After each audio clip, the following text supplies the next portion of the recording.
Umat manusia kini hidup di masa paling genting dalam sejarah peradabannya, ketika 6 dari 9 batasaman bumi telah terlampaui. Krisis iklim, kepunahan keanekaragaman hayati, dan polusi menjelma menjadi bencana yang nyata di hadapan kita. Namun, krisis ini bukan sekedar gejala alam, melainkan akibat dari sistem ekonomi kapitalistik yang menempatkan manusia sebagai pusat dan alam sebagai objek eksploitasi. Di bawah logika itu, kapitalisme menjara bumi dan menyingkirkan masyarakat adat dari tanah yang seharusnya menjadi ruang hidup mereka. Dalam konteks inilah, buku Kodrat Alam karya Vandana Shiva hadir sebagai refleksi mendalam sekaligus gugatan filosofis terhadap akar krisis ekologi global. Buku ini bukan sekedar karya akademik tentang lingkungan, melainkan manifesto perlawanan terhadap logika kapitalisme global yang menempatkan alam, perempuan, dan pengetahuan lokal sebagai korban dominasi modernitas. Shiva menulis dengan ketajaman seorang ilmuwan dan keberanian seorang aktivis untuk menyingkap bagaimana kerakusan ekonomi telah mengubah bumi menjadi arena eksploitasi.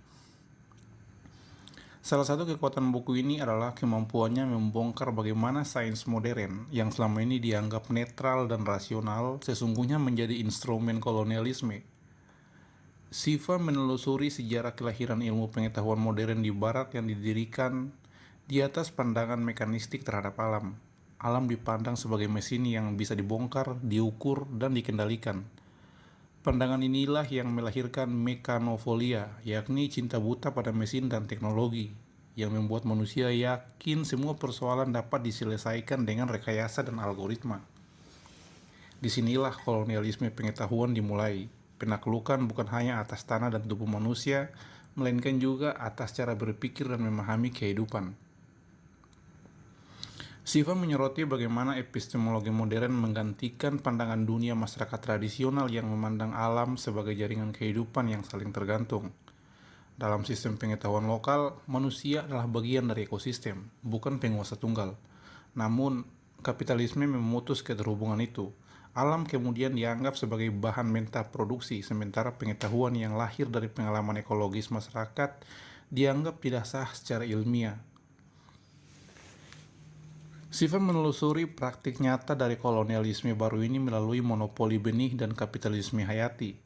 Ia mengulas bagaimana perusahaan-perusahaan agribisnis global mematenkan benih, menguasai pasar pupuk dan pestisida, serta menghilangkan kedaulatan petani atas hasil bumi mereka sendiri. Benih yang dulu diwariskan lintas generasi kini menjadi hak milik perusahaan. Dalam sistem semacam itu, kehidupan itu sendiri berubah menjadi komoditas.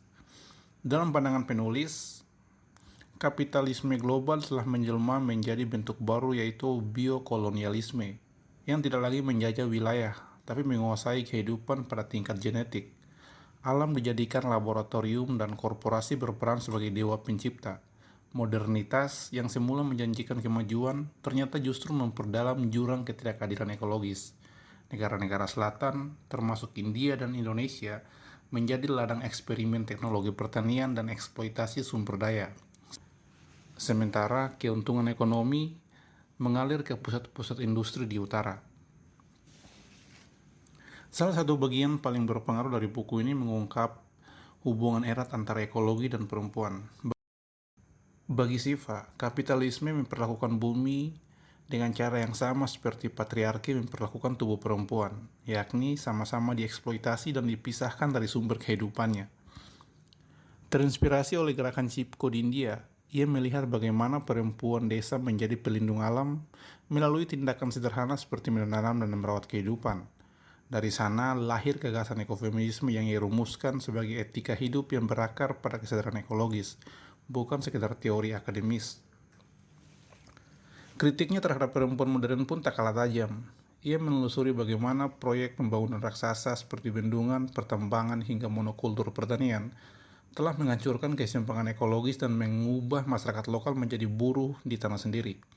Dalam pandangannya, paradigma pembangunan yang diukur dari pertumbuhan ekonomi hanyalah ilusi kemajuan yang menutup proses perampasan besar-besaran terhadap sumber daya alam. Meski syarat kritik, buku ini tidak berhenti pada pesimisme. Vandana Shiva menawarkan jalan keluar melalui konsep kedaulatan benih dan pengetahuan lokal. Ia menyerukan kembalinya kedaulatan petani atas tanah, air, dan benih, serta menegaskan pentingnya menghormati sistem pengetahuan tradisional yang berakar pada pengalaman ekologis. Dalam sistem ini, ilmu tidak menjadi alat dominasi, tetapi sarana menjaga keseimbangan kehidupan. Membaca buku yang diterjemahkan oleh penerbit margin kiri ini seolah sedang menatap wajah lain dari dunia modern. Shiva menulis dengan nada yang keras namun penuh empati, mengingatkan bahwa krisis ekologi bukan kesalahan teknis, melainkan hasil dari logika ekonomi yang menempatkan laba di atas kehidupan. Buku ini adalah panggilan moral untuk menata ulang hubungan manusia dan alam agar sains kembali berpihak pada kehidupan, bukan pada kapital.